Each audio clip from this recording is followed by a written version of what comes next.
നമസ്തേ. നമ്മൾ ഇന്ന് രചനാക്കെ ആധാർ പർ വാക്യ രൂപാന്തരൻ എന്ന വ്യാകരൺ ഭാഗമാണ് പഠിക്കാൻ പോകുന്നത്. അപ്പോൾ വാക്യ രൂപാന്തരൻ എന്ന് പറഞ്ഞാൽ വാക്യം എന്താണ്? വാക്യം എന്ന് പറഞ്ഞാൽ വർണ്ണവും തഥാ ശബ്ദവും കാ ऐसा समूह है जो अर्थ देने में संपूर्ण है. ഒരർത്ഥം നൽകാൻ കഴിയുന്ന വർണ്ണങ്ങളുടെയും ശബ്ദങ്ങളുടെയും കൂട്ടമാണ് എന്ത്? വാക്യങ്ങൾ എന്ന് പറയുന്നത്. വാക്യക്ക് ദോ അംഗ് ഹേ, ഉദ്ദേശ്യ ഓർ വിധേയ്. വാക്യത്തിൻ്റെ 2 പാർട്ടുകൾ ഏതാണെന്ന് ചോദിച്ചാൽ വാക്യത്തിലെ പ്രധാനമായിട്ടുള്ള പാർട്ട് ഏതാണ്? ഉദ്ദേശ്യ, വിധേയ്. ഉദ്ദേശ്യം എന്ന് പറഞ്ഞാൽ എന്താണ്? കർത്ത ഓർ ഉസ്കാ വിസ്താർ, അതായത് സബ്ജക്റ്റ്, അതിൻ്റെ വിസ്താരം. സബ്ജക്റ്റിനെ കുറിച്ച് എന്താണോ പറയുന്നത്. അപ്പോൾ ഉദ്ദേശിക്കെ ബാരേമേം जो भी कहा जाता है उसे क्या कहते हैं? विधेय कहते हैं.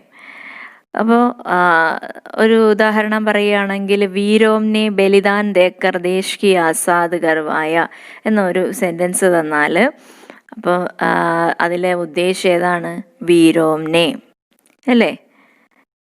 അവിടെ ആരാണ് കർത്ത എന്ന് പറയുന്നത്? വീരോംനെ. വിധേയ ഏതാണ്? ബലിദാൻ ദേക്കർ ദേശ് ആസാദ് കർവായ. അപ്പോൾ വിധേയയിൽ എന്തൊക്കെയായിരുന്നു വരുന്നത്? കർമ്മ കാ വിസ്താർ, ക്രിയ ഓർ ക്രിയ കാ വിസ്താർ. ഇതാണ് വാക്യത്തിൻ്റെ 2 പാർട്ട് എന്ന് പറയുന്നത്. ഓക്കെ. അപ്പോൾ വിസ്താരം എന്ന് നോക്കുമ്പോൾ നിങ്ങൾക്ക് ഒരു സംശയം കാണും, എന്താണ് ഈ കർത്താക്ക വിസ്താരം എന്ന് പറഞ്ഞാൽ? അപ്പോൾ നമ്മൾ വീരോംനെ ബലിദാൻ ദേക്കർ എന്നുള്ളതിന് പകരം ദേശ് കെ ബഹാദൂർ വീരോംനെ എന്ന് പറയുമ്പോൾ എന്താവും? കർത്താക്കെ വിസ്താറാവും. ഇനി ഉദ്ദേശിക്ക വിസ്താർ എന്ന് പറയുന്നത് എന്താണ്? ബലിദാൻ ദേക്കർ ദേശ് കോ ആസാദ് കർവായ എന്ന് നേരത്തെ പറഞ്ഞതിന് ദേശ് കെ ബഹാദൂർ വീരോനെ ബലിദാൻ ദേക്കർ, അങ്ങനെയാവും. ഓക്കെ. അപ്പോൾ ഇനി വാക്യ രൂപാന്തരം എന്ന് പറഞ്ഞാൽ എന്താണ്? വാക്യ രചനാക്കെ ആധാർ പർ വാക്യ के 3 भेद है. രചനയെ അടിസ്ഥാനമാക്കി രചനാക്കി ദൃഷ്ടി സെ വാക്യക്ക് 3 भेद है. 3 ആയിട്ട് തിരിച്ചിട്ടുണ്ട്. എന്തൊക്കെയാണ്?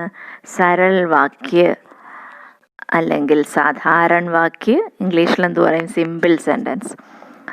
സെക്കൻഡ് സംയുക്ത വാക്യ or compound sentence. Third one എന്ന് പറയുന്നത് എന്താണ്? മിശ്രവാക്യ അല്ലെങ്കിൽ കോംപ്ലക്സ് സെൻറ്റൻസ്. ഇതാണ് രചനാക്കെ ആധാർ പർ അല്ലെങ്കിൽ രചനയെ ആധാരമാക്കി വാക്യത്തിനെ തിരിച്ചിരിക്കുന്നത് 3 ആയിട്ടാണ്. സരളവാക്യ അഥവാ സാധാരണ വാക്യ, സംയുക്ത വാക്യ ഓർ മിശ്രവാക്യ. ഈ വാക്യങ്ങളെ അടിസ്ഥാനമാക്കി അവ തമ്മിൽ ഈ വാക്യങ്ങളെയും വാക്യോമേം ആപസ്മേ രൂപാന്തരൻ ഹി വാക്യ പരിവർത്തൻ ഓർ വാക്യ രൂപാന്തരൻ കലാത്ത. അതായത് ഈ വാക്യങ്ങളെ പരസ്പരം അങ്ങോട്ടും ഇങ്ങോട്ടും സരളവാക്യത്തിൽ നിന്ന് സംയുക്ത വാക്യത്തിലേക്ക്, സംയുക്ത വാക്യത്തിൽ നിന്ന് മിശ്രവാക്യത്തിലേക്ക് ഇങ്ങനെ മാറ്റുന്നതിനാണ് എന്തു പറയുന്നത്? വാക്യ രൂപാന്തരം എന്ന് പറയുന്നത്. ഇനി ഓരോ വാക്യവും എന്താണെന്ന് പഠിക്കാം. ഫസ്റ്റ് നമ്മൾ പറഞ്ഞ എന്താണ്? സരൾ വാക്യ. സരൾ വാക്യം എന്ന് പറഞ്ഞാൽ എന്താണ്? ഏക് ഹി ക്രിയ और एक ही कर्ता जिस वाक्य में होता है उसे सरल वाक्य कहते हैं. അല്ലെങ്കിൽ जिस वाक्य में एक उद्देश्य और एक विधेय होता है उसे सरल वाक्य कहता है. ഏത് വാക്യത്തിലാണോ ഒരു ഉദ്ദേശവും ഒരു വിധേയവും ഉള്ളത് അതിനെയാണ് സരളവാക്യം അഥവാ സിമ്പിൾ സെൻറ്റൻസ് എന്ന് പറയുന്നത്. മുഖ്യ രൂപ സേ ഏക ക്രിയ ഹോത്തി. പ്രധാനമായിട്ട് പറഞ്ഞാൽ ഒരേ ഒരു ക്രിയ മാത്രം കാണുന്ന വാക്യങ്ങളായിരിക്കും സരളവാക്യങ്ങളെന്ന് പറയാം. വെറും സിമ്പിൾ സെൻറ്റൻസ്. ഉദാഹരണത്തിന് മോഹൻ സേബ് ഖാത്താ ഹേ,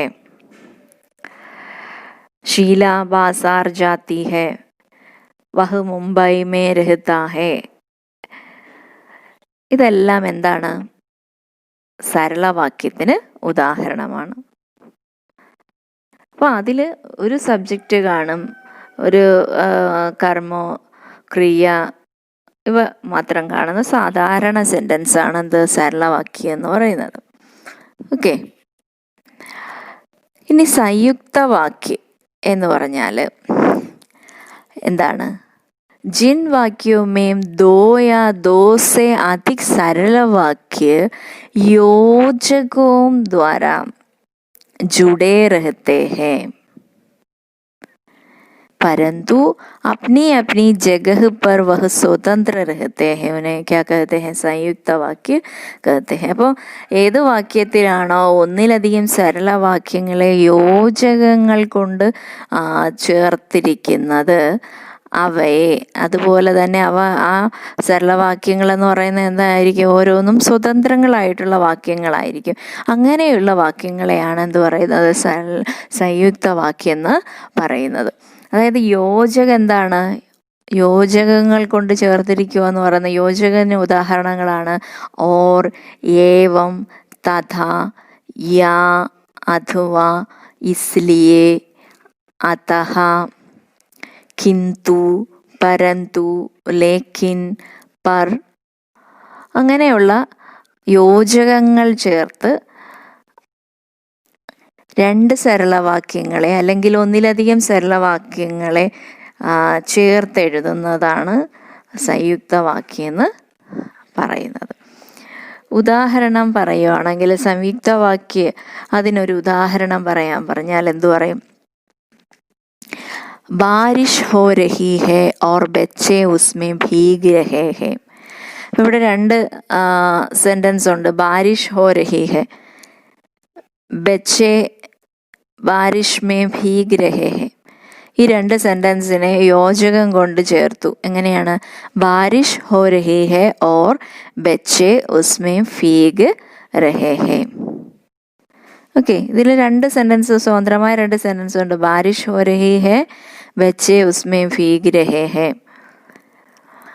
ഇവയെ രണ്ടും ഓർ എന്ന യോജകം കൊണ്ട് യോജിപ്പിച്ചു. അതാണ് എന്തു പറയുന്നത്? സംയുക്തവാക്യം എന്ന് പറയുന്നത്. അപ്പോൾ സരളവാക്യത്തിൽ നിന്ന് സംയുക്തവാക്യത്തിലോട്ട് മാറ്റാൻ ആദ്യം എന്തോ ചെയ്യണം? രണ്ട് സ്വതന്ത്ര വാക്യങ്ങളാക്കണം. ഒരു വാക്യം സരളവാക്യം തന്നിരിക്കുകയാണ്, അതിനെ സംയുക്തവാക്യത്തിൽ ഉദാഹരണം പറഞ്ഞാൽ തതാരാക്കി വ്യാകുൽ ആങ്കേം വാമീരോക്കോ ടൂണ്ടിനേമേം വ്യസ്തുതി എന്നൊരു വാക്യം തന്നിട്ട്, അത് സരളവാക്യം തന്നിട്ട് അതിനകത്തുനിന്ന് അതിനെ സംയുക്തവാക്യത്തിലോട്ടാക്കാൻ പറഞ്ഞാൽ എങ്ങനെയാക്കുന്ന? ആദ്യം ഇതിനെ രണ്ട് വാക്യങ്ങളാക്കണം. തതാരാക്കി വ്യാകുൽ ആങ്കേം. അപ്പോൾ തതാരയുടെ കണ്ണുകൾ എന്താണ്? വ്യാകുലമാണ്.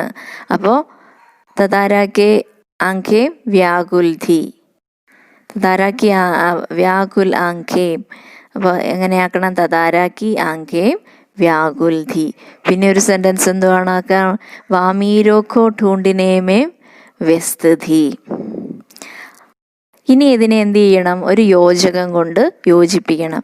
തതാരാക്കി ആങ്കേം വ്യാകുൽ ധി ഓർ വാമീരോക്കോ ഠൂണ്ടിനെ കേലിയെ വ്യസ്തുതി. ഇപ്പൊ സംയുക്തവാക്യമായി. ഇനി വേറൊരു ഉദാഹരണം പറയാം. തും ഖാന ഖാക്കർ സോ ജാവോ. തും ഖാന ഖാക്കർ സോ ജാവോ എന്ന് വെച്ചാൽ എന്താ? നിങ്ങൾ അവിടെ നമുക്ക് നോക്കുമ്പോഴേ അറിയാം, നിങ്ങൾ കഴിച്ചിട്ട് ഉറങ്ങാൻ പോകുമെന്നാണ്. അപ്പോൾ എന്ത് ചെയ്യണം? രണ്ട് സെൻറ്റൻസ് എങ്ങനെയാക്കും? നിങ്ങൾ ആഹാരം കഴിക്കണം എന്നും പറയണം, അതുപോലെ എന്താ ഉറങ്ങാൻ പോവുക എന്നും പറയണം, അല്ലേ? അപ്പോൾ എങ്ങനെയാണ് രണ്ട് സെൻറ്റൻസ്? തും ഖാന ഖാവോ, നിങ്ങൾ ആഹാരം കഴിക്കൂ. ഉറങ്ങൂ എന്നുള്ള വേറൊരു സരളവാക്യമാക്കാം, സോ ജാവോ, അല്ലേ? അപ്പോൾ എന്നിട്ട് അതിനെ യോജകം കൊണ്ട് ചേർക്കണം. അപ്പോൾ തും ഖാന ഖാവോ ഓർ സോ ജാവോ. സംയുക്തവാക്യാണ് തും ഖാന ഖാവോ ഓർ സോ ജാവോ. ഇങ്ങനെയാണ് എന്ത് ചെയ്യേണ്ടത്? സംയുക്തവാക്യത്തിലോട്ട്, സരളവാക്യത്തിൽ നിന്ന് സംയുക്തവാക്യത്തിലോട്ടാക്കാൻ പറഞ്ഞാൽ നമ്മൾ സെൻറ്റൻസിനെ ആദ്യം എന്ത് ചെയ്യണം? രണ്ട് സരളവാക്യങ്ങളാക്കണം. അതിനുശേഷം യോജകം കൊണ്ട് ബന്ധിപ്പിക്കുകയും വേണം. വേറൊരു ഉദാഹരണം പറഞ്ഞാൽ എന്താണ്? സടക്ക് दुर्घटना की वजह से ट्रैफिक रुक गया. सड़क दुर्घटना की वजह से ट्रैफिक रुक गया. അപ്പോൾ നമുക്കറിയാം സടക്ക് ദുർഘടന ഹുയി, സടക്ക് ദുർഘടനയാണ് ഇവിടെ കാരണം അല്ലേ? അപ്പോൾ സടക് ദുർഘടന ഹുയി, പിന്നെ എന്താണ് നിന്നത്? ട്രാഫിക്കാണ് എന്ത് ചെയ്തത്? റുഗയ അല്ലേ? അപ്പോൾ സടക് ദുർഘടന ഹുയി ഓർ ട്രാഫിക് റുഗയ. ഇനി മൂന്നാമതെന്ന് പറയുന്നത് മിശ്രവാക്യം. മിശ്രവാക്യം എന്ന് പറയുമ്പോൾ നമുക്ക് പേര് പറയുന്നത് നേരത്തെ സംയുക്ത ആവുമ്പോൾ തമ്മിൽ കൂട്ടി യോജിക്കുക എന്നുള്ള. ഈ മിശ്രവാക്യം എന്ന് പറഞ്ഞാൽ എന്താണ്? പേര് പോലെ തന്നെ ഒരു മിക്സ് ആണ്. ഒന്നിലധികം വാക്യങ്ങൾ ഉണ്ടായിരിക്കും, പല പല വാക്യങ്ങൾ. जिन वाक्यों में एक से अधिक उपवाक्य होते हैं या सरल वाक्य होते हैं, जिन वाक्यों में एक से अधिक उपवाक्य या सरल वाक्य होते हैं उनमें एक उपवाक्य प्रधान होता है और अन्य गौण होता है, उसे क्या कहते हैं? മിശ്രവാക്യം कहते. അതായത് ഏത് വാക്യത്തിലാണോ ഒന്നിലധികം സരളവാക്യങ്ങൾ ഉണ്ടായിരിക്കുന്നത് അതുപോലെ ഒരു ഉപവാക്യം, ആ ഉപവാക്യം എന്ന് പറയുന്നതായിരിക്കും എന്ത്? പ്രധാനം. ബാക്കിയുള്ളതെല്ലാം എന്താ? അത് ഗൗണായിരിക്കും. ഗൗണം എന്ന് പറയുന്നത് അതുമായിട്ട് ആശ്രിതമായിരിക്കും, വലിയ ഇമ്പോർട്ടൻസ് കാണത്തില്ല. അങ്ങനെയുള്ള വാക്യങ്ങൾ വരുന്നത് ഇവയെ തമ്മിൽ ഈ ആശ്രിതമായിട്ടുള്ള വാക്യങ്ങളെ തമ്മിൽ ചേർക്കാൻ വേണ്ടിയിട്ട് എന്തു ചെയ്യും? അതിനെ ചേർക്കാനായിട്ട് ജോ, ക്യോങ്കി, ജിത്ന, ഉത്ന, ജൈസ, വൈസ, ജബ്, തബ്, ജഹാം, വഹാം, ജിതർ, ഉദർ, അഗർ, യദി, അതുപോലെ തന്നെ യദ്യപി, തഥാപി ആദിക പ്രयोग किया जाता. അങ്ങനെയുള്ള വാക്കുകൾ ഉപയോഗിക്കുക. എന്തിനാണ്? ഈ ആശ്രിത വാക്യങ്ങളെ തമ്മിൽ ചേർക്കാൻ വേണ്ടിയിട്ട് പ്രധാന വാക്യത്തിനെ ആശ്രിത ഉപവാക്യങ്ങളുമായിട്ട് ചേർക്കാൻ വേണ്ടിയിട്ട് ഈ പറഞ്ഞ ജോയും, ക്യോങ്കി, ജിത്തിന, ജൈസ, വൈസ, ജബ്, തബു, ജഹാ, വഹാ, ജിതർ, ഉദർ എന്നൊക്കെ ഉള്ളവ ചേർക്കും. ഇപ്പോൾ ഇങ്ങനെ കണ്ടു കഴിഞ്ഞാൽ നമുക്ക് മനസ്സിലാവും അത് ഏത് സെൻറ്റൻസാണ്. ജോ എന്നൊക്കെ വരുന്ന സെൻറ്റൻസ് കാണുമ്പോഴേ നമുക്കറിയാം എന്താ അത് മിശ്രവാക്യമായിരുന്നു. അപ്പോൾ ഒന്നിലധികം ഉപവാക്യങ്ങൾ കാണും, അതിൽ ഒരു ഉപവാക്യം പ്രധാനമായിരിക്കും, ബാക്കിയെല്ലാം അതിൽ ആശ്രിതമായിരിക്കും. അപ്പോൾ പിതാജീനെ കഹാ കി വേ ദേർ സേ ഘർ ആയേംഗെ, മിശ്രിതവാക്യമാണ്. പിതാജീനെ കഹാ കി വേ ദേർ സേ ഘർ ആയേംഗെ. ഇനി ഈ നിങ്ങൾക്ക് എങ്ങനെയാണ് ഇത് പ്രധാന ഉപവാക്യമാണെന്നും അല്ലെങ്കിൽ ആശ്രിത ഉപവാക്യമാണെന്നും ഒക്കെ മനസ്സിലാവുന്നതെന്ന് ചോദിക്കുക. പ്രധാന ഉപവാക്യത്തിലെ ക്രിയയായിരിക്കും എന്ത്? ഇമ്പോർട്ടൻ്റ് ആയിട്ടുള്ളത്. അതായത് ഈ പ്രധാന ഉപവാക്യത്തിൻ്റെ ക്രിയ എങ്ങനെ ആയിരിക്കും? നമ്മൾ ഒരു സെൻറ്റൻസ് എഴുതുമ്പോൾ അതിൻ്റെ വാക്യാന്ത്യത്തിൽ രൂപം കൊള്ളുന്ന ക്രിയകളാണ് മുഖ്യ ക്രിയകളെന്ന് പറയുന്നത്, അല്ലെങ്കിൽ പ്രധാന ക്രിയകളെന്ന് പറയുന്നത്. അതായത് ജോ ക്രിയ വാക്യാന്തുമേം ബനി രഹേഗി ഉസ് ക്രിയാവാല ഉപവാക്യ പ്രധാന ഉപവാക്യ ഹോഗ. ഏത് ക്രിയയാണോ വാക്യാന്ത്യത്തിൽ, വാക്യത്തിൻ്റെ അവസാനത്തിൽ രൂപം കൊള്ളുന്നത്, അങ്ങനെയുള്ള ക്രിയകൾ വരുന്ന ഉപവാക്യങ്ങളായിരിക്കും ഏത്? പ്രധാന ഉപവാക്യങ്ങളെന്ന് പറയുന്നത്. അതുപോലെ തന്നെ പിന്നെന്തായിരുന്നു? അതിലെ ക്രിയയായിരിക്കും എന്താ? പ്രധാന ഉപവാക്യ വഹു ഹോത്താ ഹെ ജിസ്കി ക്രിയ മുഖ്യ ഹോത്തി, അതിലെ ക്രിയയായിരിക്കും മുഖ്യമായിട്ടുള്ളത്. പിന്നെ ആശ്രിത ഉപവാക്യങ്ങൾ ഏതാണെന്ന് മനസ്സിലാക്കാൻ എന്ത് ചെയ്യണം? ആശ്രിത ഉപവാക്യം പ്രാരംഭ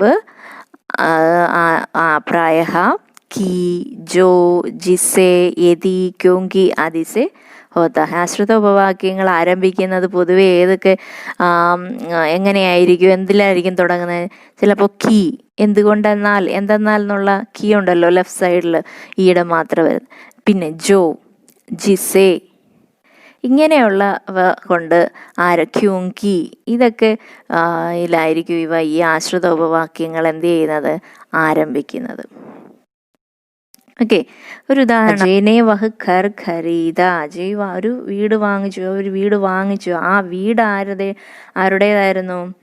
അവൻ്റെ ചാച്ചയുടേതായിരുന്നു. അപ്പോൾ അജയ്നെ വഹ് ഘർ ഖരീദ എന്നുള്ളതാണ് അതിലെ പ്രധാന ഉപവാക്യം എന്ന് പറയുന്നത്. ജോ ഉസ്കെ ചാച്ചാ കാ ഥാ എന്ന് പറയുന്നത് അതിലെ ആശ്രിത ഉപവാക്യമാണ്.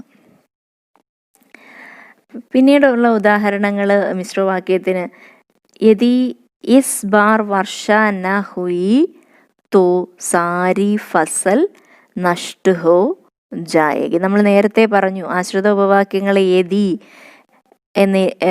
എന്നിവയിലായിരിക്കും തുടങ്ങുന്നത്, ജിസയിലൊക്കെ ആയിരിക്കുമെന്ന്. അപ്പോൾ യദി ഇസ് ബാർ വർഷ ന ഹുയി तो सारी फसल नष्ट हो जाएगी. जो लड़का पेड़ पर बैठा है वह मोहन को पीटना चाहता था. जो लड़का पेड़ पर बैठा है वह मोहन को पीटना चाहता है.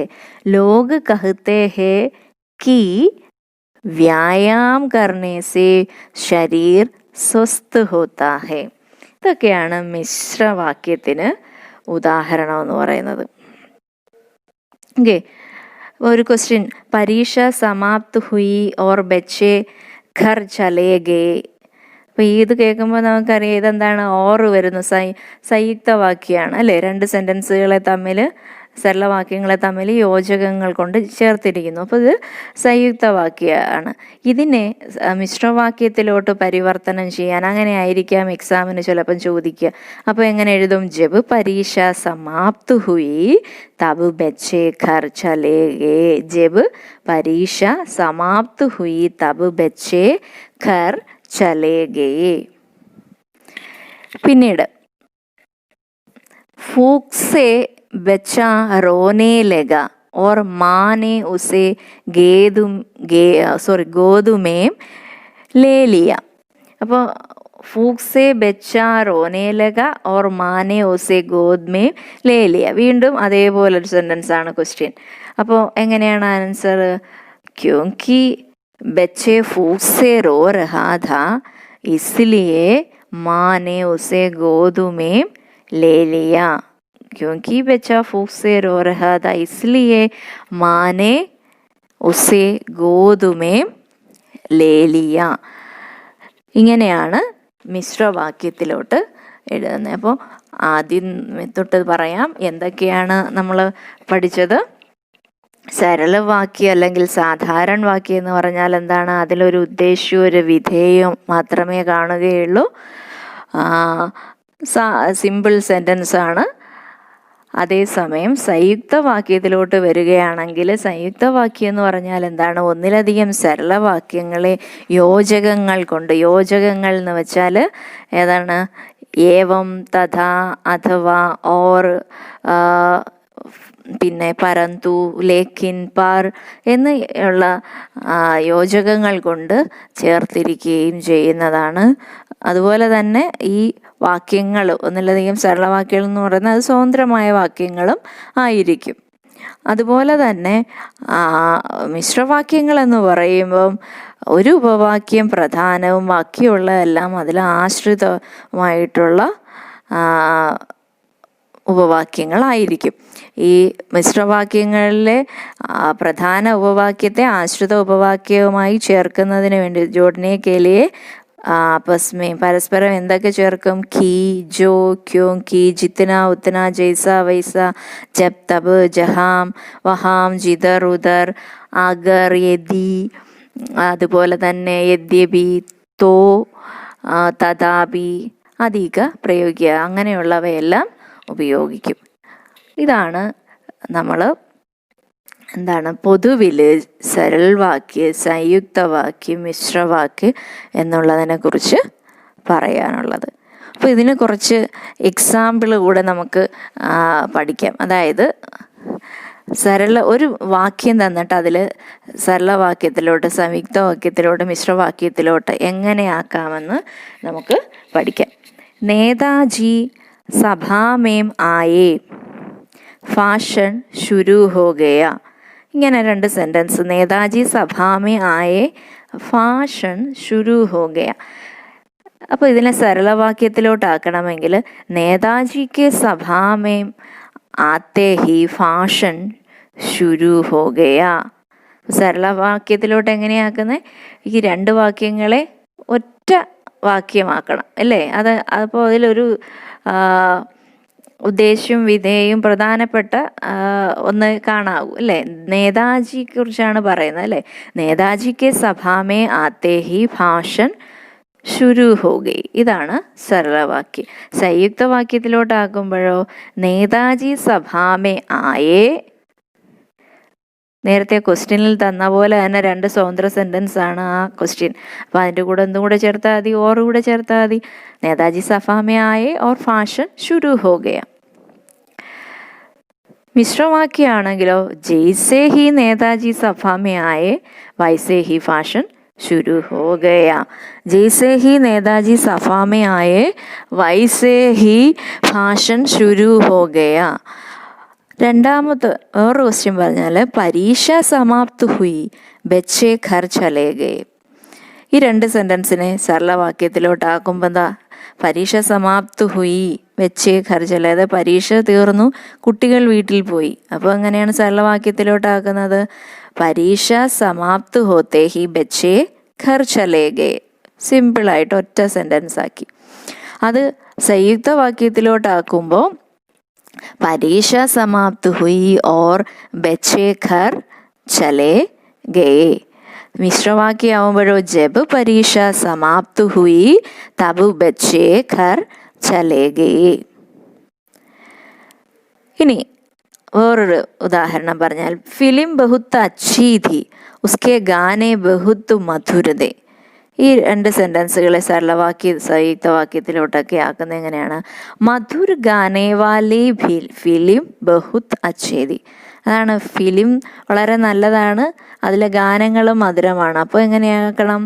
അതിലാദ്യം മധുരമായ ഗാനങ്ങളുള്ള ഫിലിം വളരെ നല്ലതാണ്. മധുർ ഗാനെ വാലി ഫിലിം ബഹുത്ത് അച്ഛേ ഥി. അടുത്തതോ ഫിലിം ബഹുത്ത് അച്ഛേ ഥി और उसके गाने फी बहुत फीम കൂടെ गाने फी बहुत मधुर थे. क्योंकि फिल्म के गाने बहुत मधुर थे इसलिए फिल्म बहुत अच्छी थी. ഇതാണ് എക്സാമ്പിൾ. ഓക്കെ. അപ്പോൾ നിങ്ങൾ ഇതുപോലെ കുറേ എക്സാമ്പിൾ ചെയ്യുമ്പോൾ ഇത് മനസ്സിലാവും കൂടുതൽ.